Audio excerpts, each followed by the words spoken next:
Bonjour à tous, je suis ravie de vous retrouver pour ce nouvel hebdo. Cette semaine, nous sommes à Porcieux, du côté de l'ancienne cristallerie qui malheureusement a définitivement fermé ses portes, en tout cas pour l'écomusée et le magasin d'usine au printemps dernier. On va tout de suite en reparler. Tout un projet de requalification du site est envisagé. C'est parti.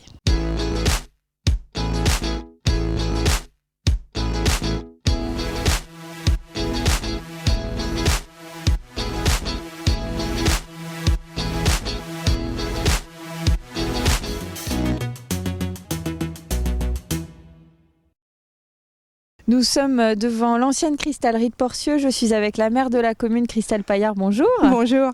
Donc, nous sommes devant cette cristallerie. C'était, j'imagine, un lieu très emblématique pour Porcieux. Oui, tout à fait, puisque ça existe depuis 1705 et c'est un patrimoine qui est inestimable pour la commune. On rappellera l'histoire un petit peu plus exactement dans une seconde partie. En tous les cas, c'est un site qui a fermé en 2012, qui a fonctionné jusqu'en 2012. Et suite à ça, il y a eu un écomusée et un magasin d'usine qui ont perduré jusqu'au printemps dernier. Malheureusement, cette fois, c'est fermé. J'imagine que c'est une perte importante pour la commune.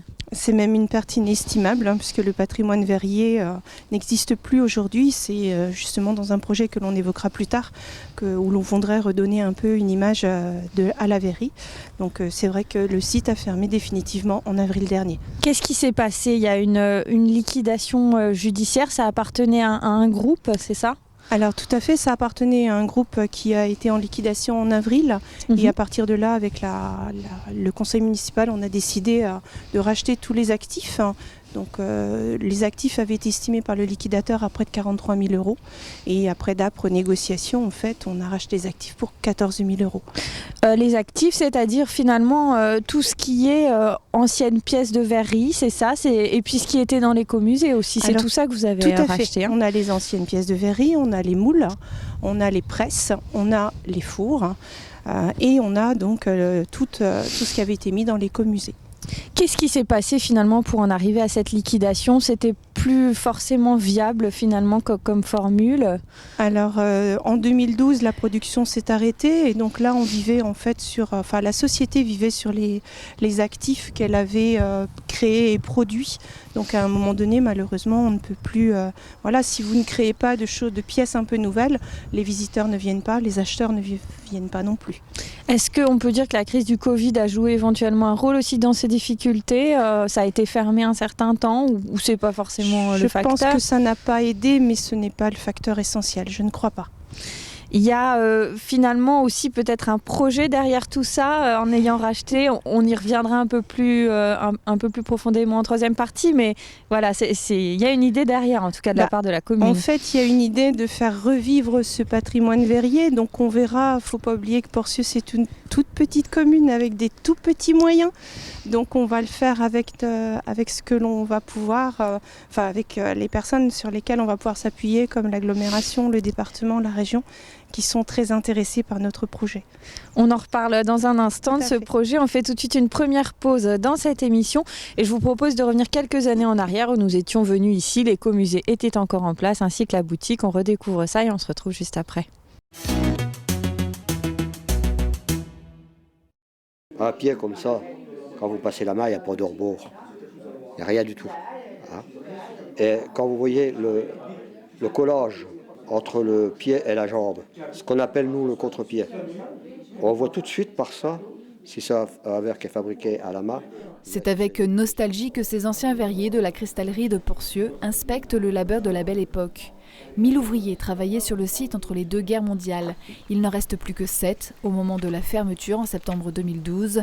Dernier bastion du passé, à l'heure actuelle, la boutique. Quand on a eu la chance de faire le métier là, c'est vrai que ça reste dans la peau.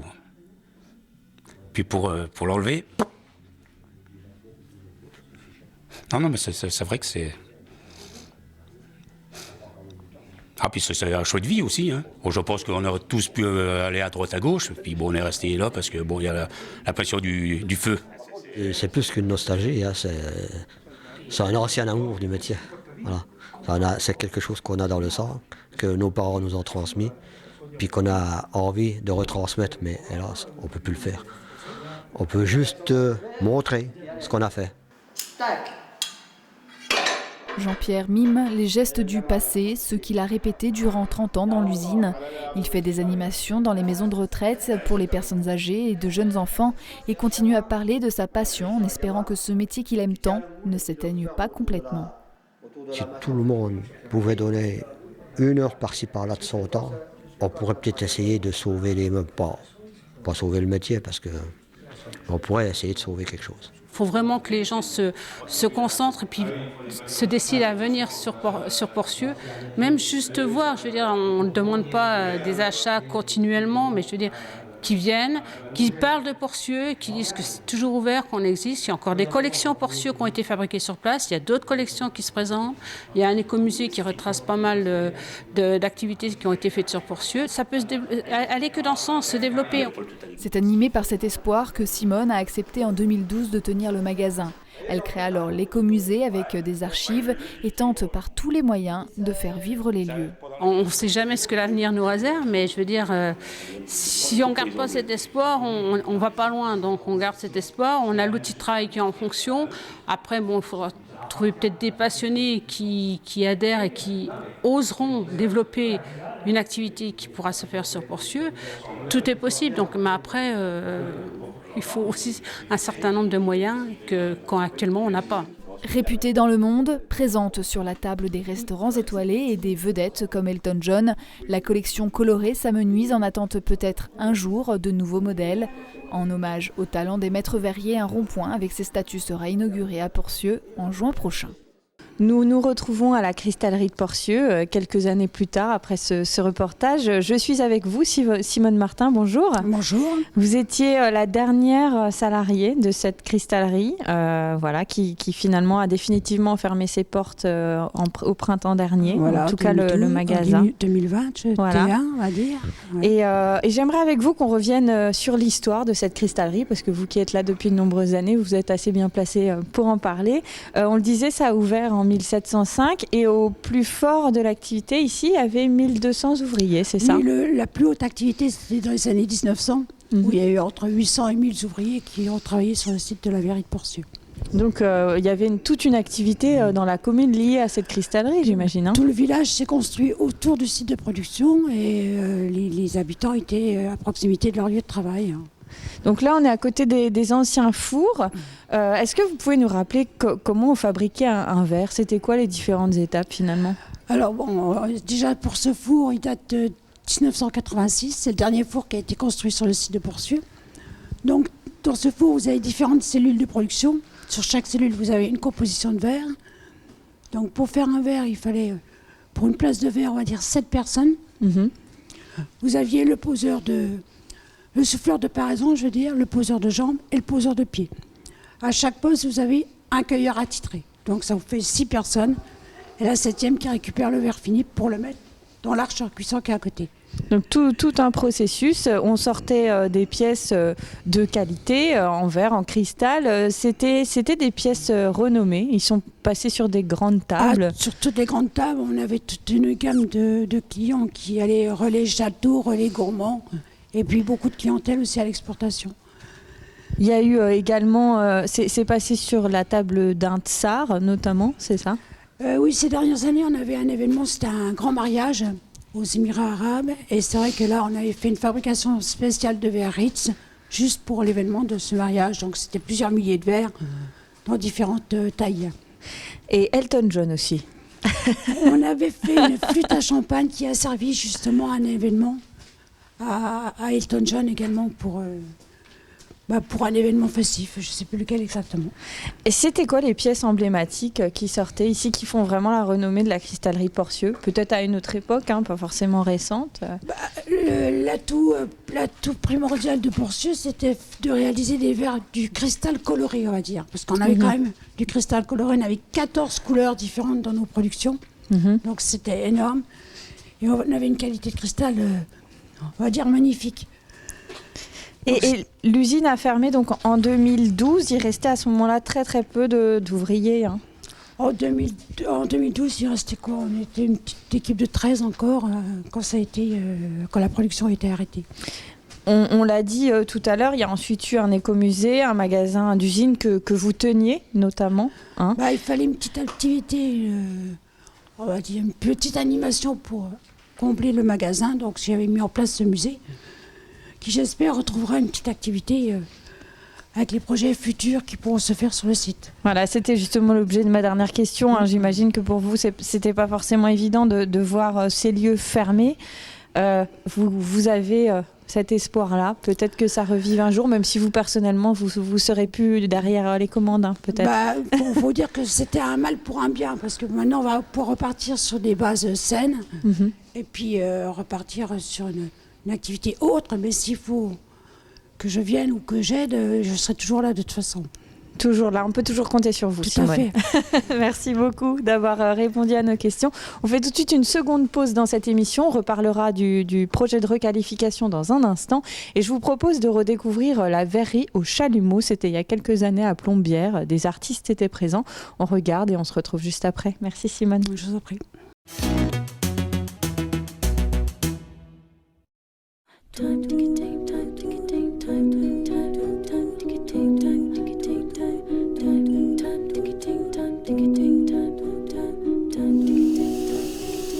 Manipuler les flammes avec prudence, fondre, étirer, créer l'essence même de la verrerie d'art présentée ce dimanche à Plombières-les-Bains lors du Festival international du verre au Chalumeau.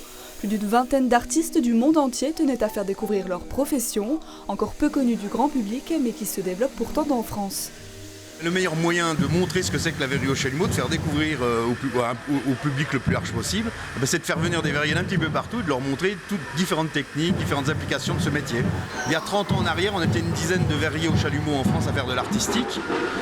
Aujourd'hui, si on compte les gens qui font des perles d'art, qui font du bijou, bro, etc., on est à peu près 500 verriers. Donc le phénomène va en s'amplifiant.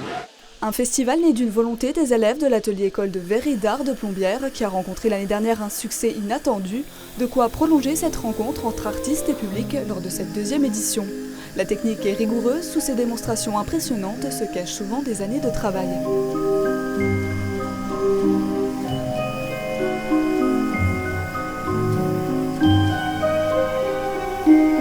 Il faut les qualités d'abord manuelles, il faut savoir avoir de la dextérité, avoir beaucoup de persévérance.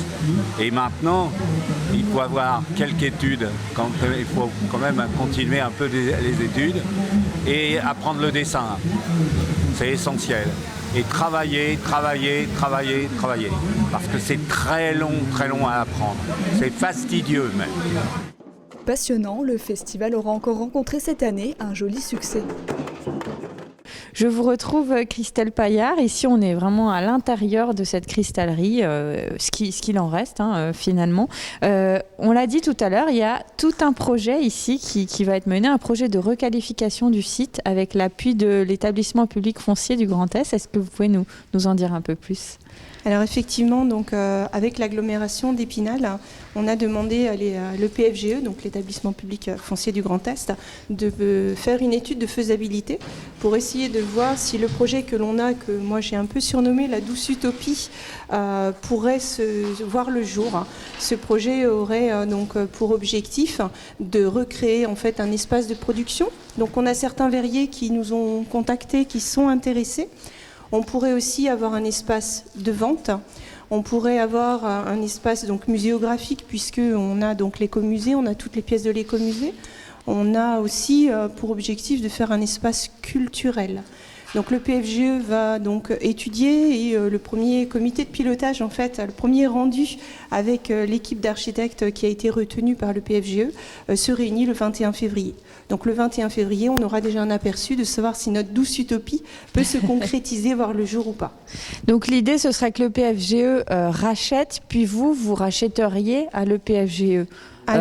L'espoir, j'imagine, c'est de ne pas racheter ça très cher parce qu'après, il y aura aussi une certaine quantité de travaux effectués ici. Hein. Alors tout à fait. Donc l'objectif, ce serait que, peut-être pas la commune, mais peut-être au niveau de l'agglomération, parce que c'est plus un projet au niveau territorial qui est quand même très conséquent, qui peut donc un petit peu intéresser aussi bien le nord que le sud de l'agglomération. Et puis donc Porcieux, il ne faut pas oublier que c'est une toute petite commune, donc je pense qu'on n'est pas assez assez solide pour porter ce projet-là. Donc l'objectif, ce serait que le PFGE, comme vous l'avez dit, leur achète à un tout petit coût pour envisager d'autres travaux beaucoup plus conséquents et pour redonner vie à ce patrimoine. Il y a d'ailleurs un logo qui a été déposé, ce n'était pas le cas jusqu'à maintenant, pour vraiment montrer que la verrerie est toujours là et que estampiller un petit peu le savoir-faire local. En fait, le logo n'avait jamais été déposé. Le logo Cristallerie de Porcieux n'existait en fait pas, n'avait pas été protégé. Donc c'est ce que l'on a fait dès fin avril en fait. Quand j'ai découvert ça, j'ai donc déposé le logo, la marque Porcieux, Cristallerie de Porcieux, auprès de l'INPI.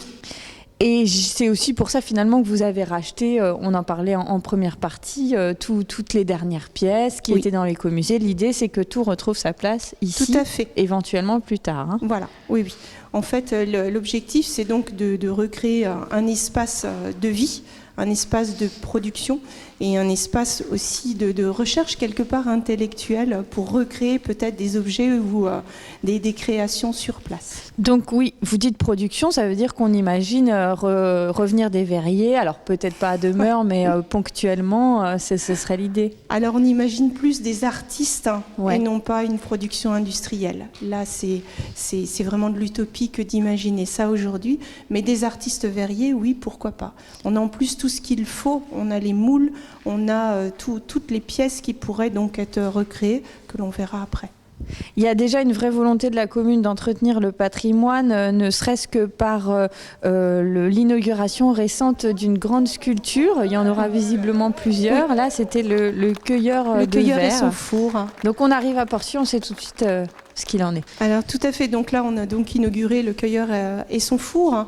Et l'objectif les années prochaines, c'est de faire peut-être un tailleur et un souffleur pour à chaque fois faire revivre en différents lieux le patrimoine verrier.